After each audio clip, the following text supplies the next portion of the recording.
Now, you may have heard the news of a massive AT&T Time Warner merger where AT&T, which already owns DirecTV, will buy Time Warner's content division for a whopping $85 billion.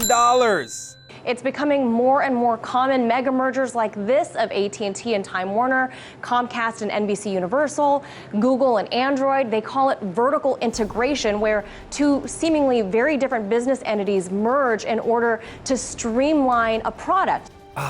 The myth that vertical integration is harmless to the market. It's only to streamline or make the product more efficient, they say.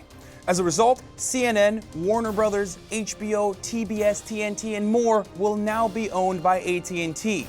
Now, this is a scary concept, but it's not exactly new, and to understand it, we need to time travel back to early 1900s, to the golden age of Hollywood.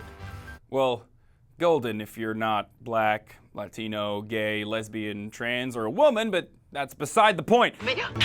After the Sherman Antitrust Act, which was passed in 1890, the Federal Trade Commission started taking a closer look at Hollywood studios. Specifically, the 7 studios that controlled almost all of the movie theaters, either through ownership of theater chains or through a process that's a little bit less direct known as block booking, in which independent theater owners signed contracts that required them to show a given number of that studio's films. The content creators' full control over distribution led to a marketplace where the studios themselves, rather than consumer choice, dictated to theaters which films to play. In 1938, the government launched an antitrust lawsuit against Paramount, Universal, MGM, 20th Century Fox, Warner Brothers, Columbia, and RKO. A compromise was settled on allowing studios to retain ownership of theaters, but limited block booking.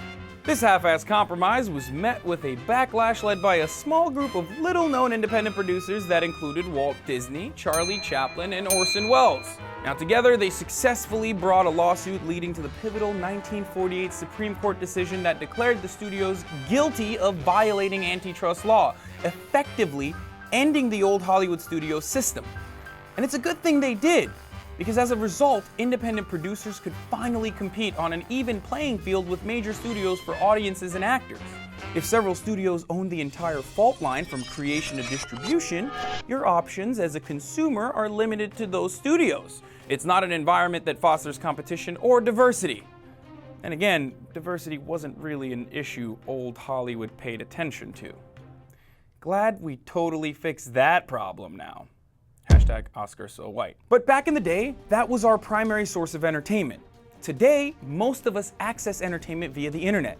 So the movie studio's example of vertical consolidation is almost identical to the situation we face today with these mega mergers.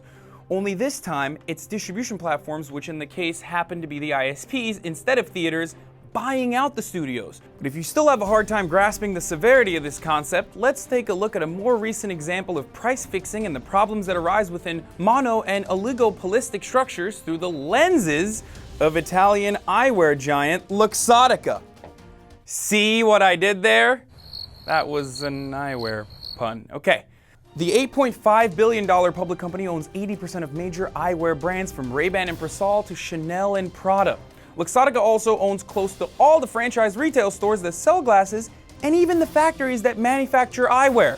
As a result, the company has total control over the pricing of your sunglasses, which helps explain what happened to the price of affordable Ray-Bans. But in 1999, Luxottica bought the brand and raised the price to over $150 a pair.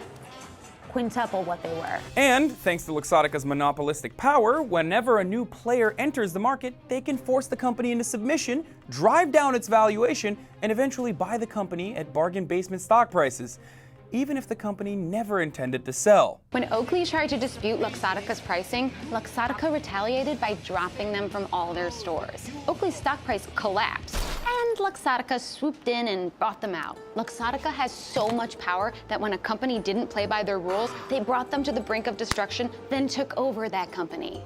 As always, in the end of this corporate power play, there are clear victors and clear losers. But the people affected the most are consumers, you and I. Especially if you like wearing ugly-ass Oakleys, which no one should wear to begin with. But when you interfere with the price or access of my internet or my HBO content, well, that's when things get ugly.